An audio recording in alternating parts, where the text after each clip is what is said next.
Hello friends, आजच्या या व्हिडिओमध्ये आपण इंग्रजीतील असे काही 4 फॉर्म्युले शिकणार आहोत की जे तुम्हाला फ्लुएंट इंग्रजी बोलण्यासाठी अत्यंत उपयुक्त ठरणार आहेत. आणि हे जे फॉर्म्युले आहेत ते आपण आपल्या रोजच्याच बोलण्यातील मराठी वाक्ये घेऊन त्या वाक्यांच्या आधारेच आपण ते फॉर्म्युले शिकून घेणार आहोत आणि नंतरच मग त्या मराठी वाक्यांचे इंग्रजीमध्ये ट्रान्सलेशन करणार आहोत.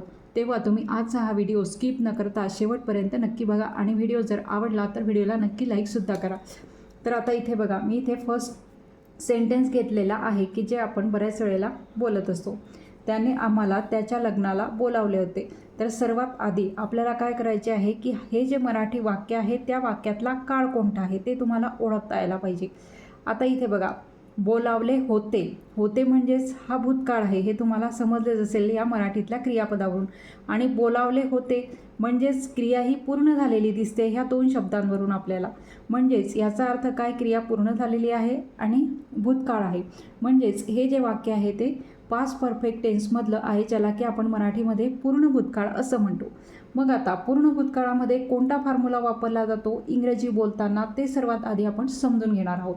तर सर्वात आधी तुम्हाला नेहमीप्रमाणे सब्जेक्ट घ्यायचा असतो इंग्रजी बोलताना वाक्यामध्ये. सब्जेक्ट म्हणजेच कर्ता, क्रिया करणारा, त्याला कर्ता असं म्हणतात. त्यानंतर तुम्हाला हा पूर्ण काळ आहे त्यामुळे पूर्ण भूतकाळातील हॅड हे हेल्पिंग वर्ब्स तुम्हाला इथे घ्यायचे आहे. त्यानंतर तुम्हाला घ्यायचे असते क्रियापदाचे तिसरे रूप. म्हणजेच ह्या वाक्यामध्ये जे काही क्रियापद असेल मराठी वाक्यात त्याचं इंग्रजीत जे वर्ब असेल त्या वर्बचं तुम्हाला तिसरे रूप म्हणजेच थर्ड फॉर्म घ्यायचं आहे, ज्याला आपण T3 फॉर्म असं म्हणतो. आणि त्यानंतर सर्वात शेवटी तुम्हाला घ्यायचं असते ऑब्जेक्ट म्हणजेच कर्म. कर्म म्हणजेच काय की ज्याच्यावर क्रिया होते कर्त्याकडून, त्याला आपण काय म्हणतो ऑब्जेक्ट म्हणजेच कर्म. मग आता इथे सब्जेक्ट कोणता आहे, कर्ता कोणता आहे, तर त्याने, तो क्रिया करणार आहे, त्याने बोलावले होते म्हणजेच हा कर्ता आहे. मग त्याने, तो यासाठी आपण वापरत असतो ही, इंग्रजीमध्ये ही वापरतो. त्यानंतर आपल्याला काय घ्यायचे आहे, हॅड घ्यायचे आहे. म्हणजेच इथे काय येणार आहे, ही हॅड, होतेसाठी इथे हॅड वापरलं जाते. त्यानंतर आपल्याला V3 फॉर्म घ्यायचा आहे क्रियापदाचा. मग आता इथे बोलावले होते म्हणजेच काय, प्रत्यक्षात बोलावले होते, लग्नाला बोलावले होते म्हणजेच आपण ते म्हणतो की निमंत्रण दिलेलं होतं किंवा आमंत्रित केलेलं होतं. म्हणजेच त्याला आपण इंग्रजीतून शब्द इन्व्हाइट असं वापरत असतो. मग आता इन्व्हाइट याचं थर्ड फॉर्म, या क्रियापदाचं थर्ड फॉर्म आहे इन्व्हायटेड, म्हणून आपण ते घेणार आहोत इथे इन्व्हायटेड. ही हॅड इन्व्हायटेड, त्याने आमंत्रित केलं होतं किंवा त्याने बोलाविलं होतं. कोणाला, ऑब्जेक्ट का आहे, कोणाला बोलावलं होतं, आम्हाला. म्हणून आपण इथे घेणार ही हॅड इन्व्हायटेड अस. कशासाठी बोलावलं होतं, त्याच्या लग्नासाठी किंवा त्याच्या लग्नाला. म्हणून आपण काय घेणार आहोत, he had invited us to his wedding, त्याच्या लग्नाला. म्हणून आपण इथे हिज वेडिंग असं घेणार आहोत. बघा, अशा प्रकारे हा फॉर्म्युला वापरून इथे हे वाक्य इंग्रजी ट्रान्सलेट झालं. त्यानंतर आता नेक्स्ट बघा, काल तू मला फोन केला होतास का, हे वाक्य तर आपण बऱ्याच वेळेला विचारत असतो. प्रश्न आहे, हा प्रश्न विचारत असतो. आता मग हा प्रश्न कोणत्या काळातला आहे, आता इथे तुम्हाला एक लक्षात ठेवायचं आहे, इथे वेळेचा जर उल्लेख आलेला असेल तर अर्थातच ते वाक्य भूतकाळातलं असते. जसं की काल, परवा किंवा बुधवारी, गुरु, असं जे वेळेचा उल्लेख इथे आलेला आहे काल, मग त्यावेळेस ते जे वाक्य असते ते कोणत्या काळातलं असते, तर भूतकाळातलं असते. मग हा प्रश्न आहे म्हणजेच हा प्रश्न सिम्पल पास्ट टेन्स म्हणजे साध्या भूतकाळातला आहे. आणि पण मग प्रश्न कोणत्या प्रकारचा आहे ते सुद्धा महत्त्वाचं आहे. कारण बघा, काल तुम्हाला फोन केला होतास का, या प्रश्नाचं उत्तर कसं येणार आहे, हो केला होता किंवा नाही मी नाही केला. म्हणजे हो किंवा नाही अशा 2 प्रकारे ह्या प्रश्नाचं उत्तर इथे येणार आहे. मग आता हो या अशा प्रकारच्या प्रश्नांना इंग्रजीमध्ये एस नो टाईप क्वेश्चन म्हणतात किंवा हो किंवा नाही स्वरूपाचे प्रश्न असं मराठीत म्हणतात. मग आता अशा प्रकारचे जेव्हा प्रश्न इंग्रजीत तयार केले जातात तेव्हा काय करायचं की तो प्रश्न कोणत्या काळातला आहे ते बघायचं आणि त्या काळातलं मग सहाय्यकारी क्रियापद हेल्पिंग वर्ब जे असेल त्या वर्बने या प्रश्नाची सुरुवात होत असते. मग आता हा भूतकाळातला प्रश्न आहे, मग भूतकाळामध्ये प्रश्न विचारताना आपण डीड हे सहाय्यकारी क्रियापद वापरतो, म्हणून या प्रश्नाची सुरुवात इथे डीडने होणार आहे, हे लक्षात ठेवायचं. म्हणजेच सुरुवातीला तुम्ही डीड घ्यायचं आहे. त्यानंतर तुम्हाला घ्यायचं आहे सब्जेक्ट म्हणजेच कर्ता. त्यानंतर इथे क्रियापदाचं पहिले रूप म्हणजेच V1 फॉर्म असं आपण त्याला म्हणतो. त्यानंतर तुम्हाला घ्यायचा असतो ऑब्जेक्ट, नंतर क्वेश्चन मार्क किंवा इथे राहिलेले शब्द तुम्ही घेऊ शकतात आधी ऑब्जेक्ट नंतर. अशा प्रकारे याचा फॉर्म्युला हा येणार आहे साध्या भूतकाळाचा. मग आता सुरुवात तर तुम्हाला डीडनेच करायची आहे, डीड. त्यानंतर सब्जेक्ट म्हणजेच करता कोण आहे, तू. म्हणजेच त्यासाठी आपण काय वापरणार आहोत इथे, यू, डीड यू. नंतर फोन करणे हे क्रियापद आहे इथे, म्हणजेच त्याला कॉल असं म्हणतो. ते आपल्याला V1 मध्येच घ्यायचं आहे, V1 फॉर्ममध्ये. डीड यू कॉल, तू कॉल केला होता का. कोणाला, ऑब्जेक्ट का आहे, मला असं विचारलं इथे. मग मलासाठी आपण इथे घेणार आहोत मी. डीड यू कॉल मी, तू मला कॉल केला होतास का किंवा फोन केला होतास का, हे ऑब्जेक्ट झालं. मग ऑब्जेक्ट नंतर राहिलेला शब्द आहे काल, मग तो नंतर घ्यायचा असतो, हे लक्षात ठेवायचं. बघा, येस्टरडे. अशा प्रकारे हा प्रश्न इथे तयार झालेला आहे. Did you call me yesterday, तुम्हाला काल फोन केला होतास का. अशा प्रकारे हा प्रश्न इथे इंग्रजीत येणार आहे.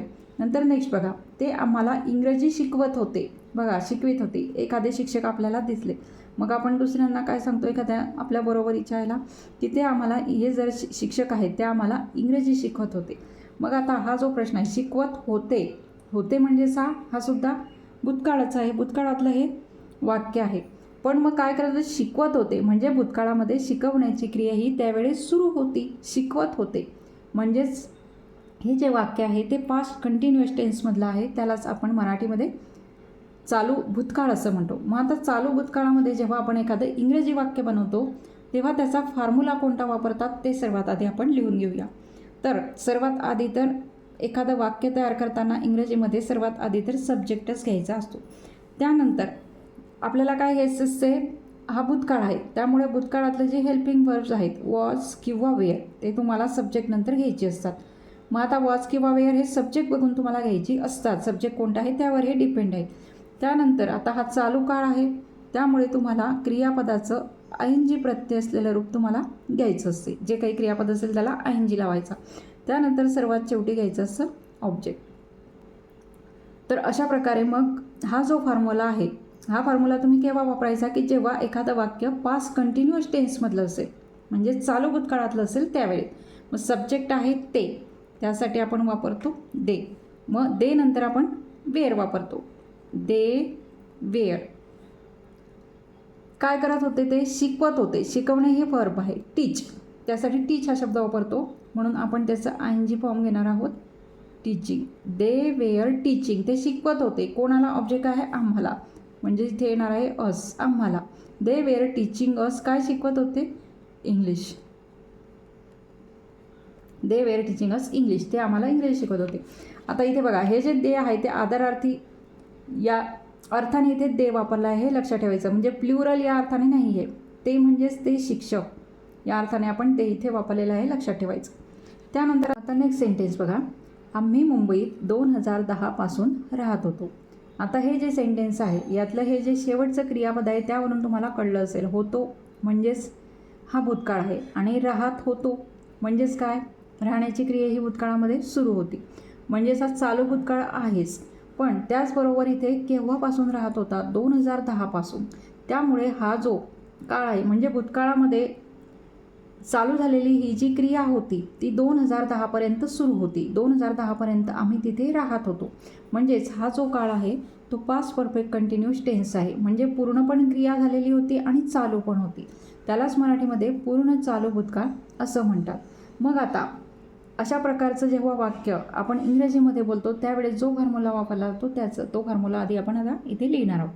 तर इथे सुद्धा सर्वात आधी तुम्हाला सब्जेक्ट घ्यायचा असतो, म्हणजेच करता. त्यानंतर तुम्हाला इथे हॅड बीनचा उपयोग हा करायचा असतो, हॅड बीन. त्यानंतर तुम्हाला घ्यायचं असते क्रियापदाचं ING प्रत्यय असलेलं रूप, कारण इथे क्रिया चालूसुद्धा होती त्यामुळे. आणि हॅड का वापरलं, कारण क्रिया पूर्ण पण झालेली होती अर्धी आणि सुरू पण होती, त्यासाठी आपण हॅड बीन आणि क्रियापदाचा ING प्रत्यय असलेलं रूप इथे वापरणार आहोत. त्यानंतर तुम्हाला घ्यायचा असतो ऑब्जेक्ट, कर्म.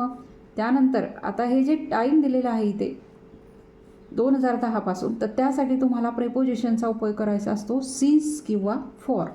सिन्स किंवा फॉर हे प्रेपोजिशन तुम्हाला वापरायचं असतं, फॉर.